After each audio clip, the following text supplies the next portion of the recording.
Hey, what's up, everybody? Welcome back to another video on the channel. So I'm going to continue reading Left Behind the Kids #1, The Vanishings. I'm going to read Chapter 5. We covered all 4 kids.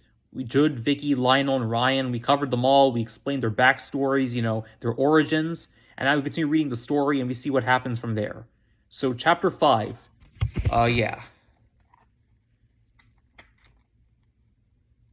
Chapter 5 on page 61. Part 2, The Lull. Chapter 5, The Eve of Destruction. The evening before the event that would change the lives of Jude Thompson, Vicky Byrne, Lionel Washington, and Ryan Daly, they didn't know each other. Oh, Jude Thompson had seen Vicky Byrne at New Hope Village Church on those few occasions when she was dragged there, all but kicking and screaming by her parents, but he couldn't have told you her name. He knew she went to his school, Prospect High, but she was trailer trash. They would not have been seen together. He didn't know any better than Lionel Washington did. Then Lionel's sisters Claris shared a seat on the school bus with Vicky. Jude and Claris didn't run in the same circles either. It didn't register with Jude, even when the pilot's name was announced on the 747 flight to London, that the captain also occasionally attended New Hope Village Church. Jude had seen Raimi Steele at church. Raimi was a part of the middle school youth group, but Jude didn't know Raimi's name, and he certainly no knowledge of Raimi's best friend, Ryan Daly. In truth, the 4 kids were entwined in a web of connections they knew nothing about. Only the events of that night, mainly the event late in the evening at Chicago time pushed up together a strange mix of most different people and personalities. Jude Thompson Jr. took a bigger gulp of the champagne than he should have, and had to cover his mouth to keep from spitting it out. Some of it came out through his nose, which burned out as he coughed. He looked around sheepishly and was relieved to notice that no one had paid any attention. Ick. He would just pretend to slip from the glass until the beautiful flight attendant took it away. Jude had his eye on the 2 seats ahead of the men across the aisle from him. A rather large man squeezed his way past Jude to sit in the window seat next to him, and as roomy as the first-class seats were, Jude decided he would rather sit alone if he had a choice. He had been told at the counter that he had bought the last seat on the plane, but those 2 seats on the other side were still empty. He hoped that whoever had reserved them had changed their mind or was missed takeoff for some reason. But just as the flight attendants were gathering up glasses and napkins, telling passengers to stow their tray tables, a stooped old couple boarded and headed for those seats. The flight attendants had helped the other first-class passengers store their belongings, but all were busy as the couple made their way up the aisle. The young man sitting in the window seat across the aisle from Jude was shutting down his laptop computer when he seemed to notice the old couple. He turned to the man on his right, one who had already loosened his tie and down 3 small bottles of liquor. "Sir, that elderly gentleman could use a little help, I think." He turned to the man on his right, the one who had already loosened his tie, and down 3 small bottles of liquor. "Sir, the elderly gentleman could use a little help, I think." "So?" the man in the aisle said. "What do I look like, a stewardess? Would you let me by, then, so I can help him?" The drinking man cursed and turned his seat to let the younger man pass. Jude watched as the old man took off his sport jacket and felt hat and reached for the overhead bin, which was too high for him. The younger man said, "May I help you with that, sir?" "Why, thank you, son. You're very kind. Not a problem. What's your name?" "Cameron Williams," told the old man. "Call me Buck." "Peterson," the old man extending his hand. "Call me Harold." Jude was fascinated. Harold Peterson introduced his wife to Buck, and as they all sat down, Mrs. Peterson told Buck her husband was a retired businessman and asked what Buck did for a living. "I'm a writer," Buck said, with Global Weekly. Wow, Jude thought, and big shot, not that old. After takeoff, dinner and a movie, Jude tried to relax. Most passengers put away their reading material and curled up with blankets and pillows. Soon the interior lights were off, and when Jude headed toward the tiny bathroom, we noticed only the occasional reading lamp here and there. By the time he was back in his seat, the plane was in a dark, quiet humming chamber. He wished he could sleep, but he couldn't get his mind off his family. When did they discover he was gone? How would they feel? What would they do? Was it too late just to catch a plane back home, apologize, and beg for mercy? No, he was going to see this through. He was going to prove he could be independent. But boy, he thought he was going to be tired. When the plane hit the ground in London, he was going to have to find a place to stay. Nervous energy left him weak and drowsy, but there was no way he could keep his eyes shut. Too much to think about. For 2 years since her parents had become Christians in the most bizarre way at that trailer park dance, Vicky Byrne had watched them for them to fail. She was embarrassed by what they called witnessing, telling other people about Christ. They said they were sharing their faith with the people they cared about. That sounded so much like a cult, like the weirdos tried to talk people into airports that Vicky wanted nothing to do with it. Her little sister was so excited about Sunday school and church that Vicky decided not to hassle Jeannie about it. Her older brother, Eddie, wrote and told her that he had begun going to church up in Michigan. Vicky felt surrounded by idiots. She admitted to herself that she was impressed by her father had quit drinking. He still smoked, but he was trying to quit.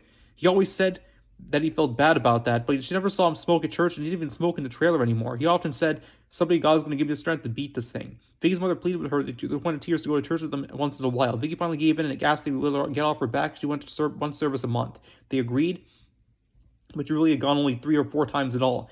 Every time her mother or father reminded her she was not upholding her end of the bargain, the argument began. She would swear that she had just been to church with them the month before. They would show her on the calendar that she had not. She would yell and scream and walk out. They would plead and cry and pray for her. When she went to church, she hated it. Sometimes her mother looked at her to see if she listened to what the pastor had just said.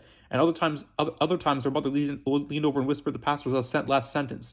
"Get out of my face," Vicky hissed at her. Again, her mother fought tears. Vicky didn't understand herself.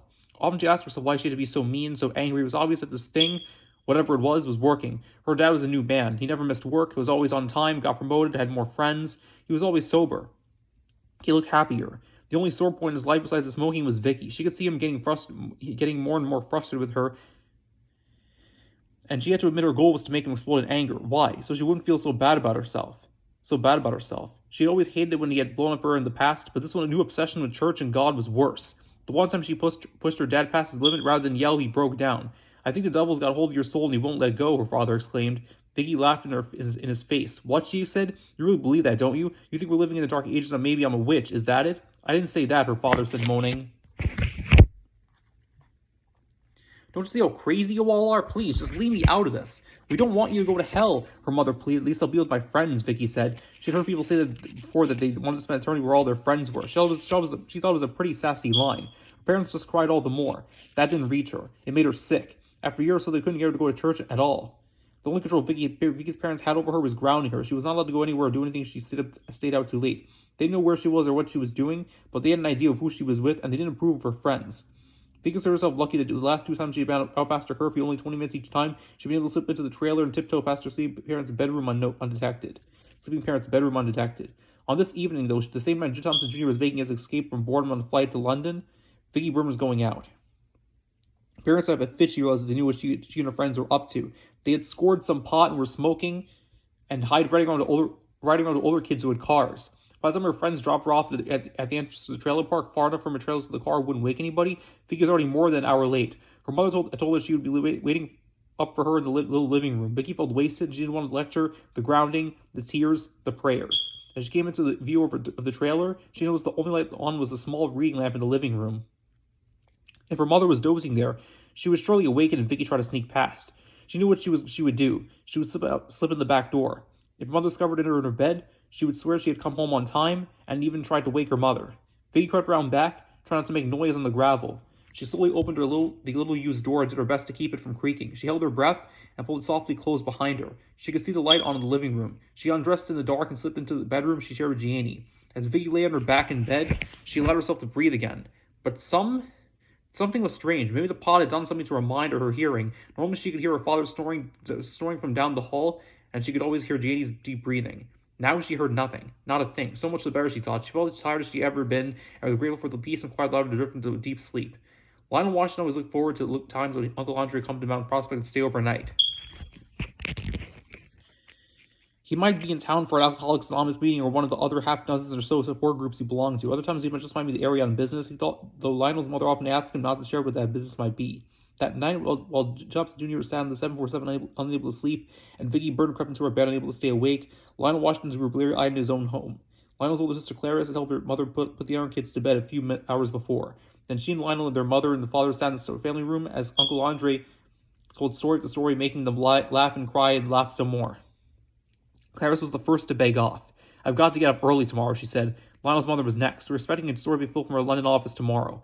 I can't be late for work. Lionel, when Andre finally runs out of steam, which I hope is real soon, you two can sleep on the couch in the basement as usual." "Thank you, sis," Andre said. "I won't keep your man up much longer." He was referring to Lionel's dad, who had loved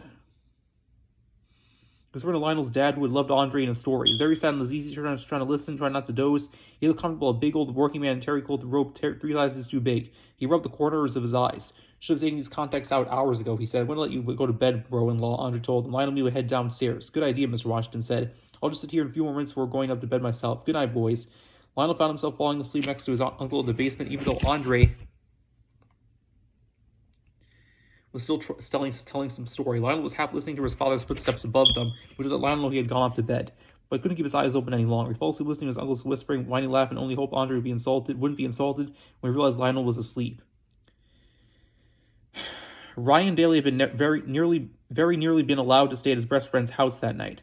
His mother had to take the next morning off so she could pick up Ryan's dad at O'Hare Airport. Ryan was to walk to school with Raimi still just before his mother was to leave. Both boys thought it might be a good idea if he had stayed overnight with Raimi. But Mrs. Steele apologized for not being able to have a guest that night. Ryan's mother had told him that Mrs. Steele had said that her husband had a flight and she preferred to do this some other night.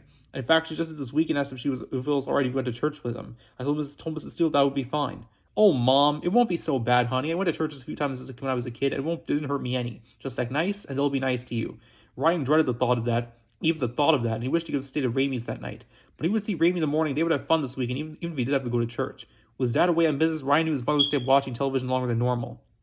He let her see him in bed, turn off his light, then waited until he was sure she was settled in downstairs, shut his door all the way, and stayed up reading, listening to music. Ryan was getting drowsy and thought he heard something. He lifted one earphone, listening for his mother. If she was coming up to bed, she would be able to see the light streaming under his door. He rolled over and flicked off his light, but he heard no footsteps on the stairs. What he heard was a siren, maybe more than one. He tiptoed out to the window and peered out. On the horizon, he saw the pink glow of a fire in the distance. Away to his left was another. Then he heard closer sirens. This is a crazy night for some reason. He wanted to see if there was anything on the news, and he wondered if he could convince his mother the sirens had woken him when he had padded downstairs. Ryan carefully opened the door and went down the carpeted steps. He peeked into the television room. His mother's movie was ending. She was sound asleep. He waited until the end credits had rolled and the commercials came on, hoping might be some news. But as soon as the last commercial played, the national anthem came on, signaling the end of the broadcast day. Thought about changing the channel, but he knew that would waken his mother. When the station had signed off the air, the static rose his mother, and Ryan hurried back upstairs where she noticed him. He climbed under the covers in the dark and pretended to be asleep when she peeked in on him as usual. He was going to put his headphones on and try to tune some radio news, but now he was really tired. The silence seemed farther away, so he just closed his eyes. So yeah, that was part 2 of book 1 of the Left Behind the Kids series, chapter 5, The Eve of Destruction. Take care, everybody. I'll update you guys with chapter 6 and see what happens in part 3. Take care, everybody. Another video from my channel.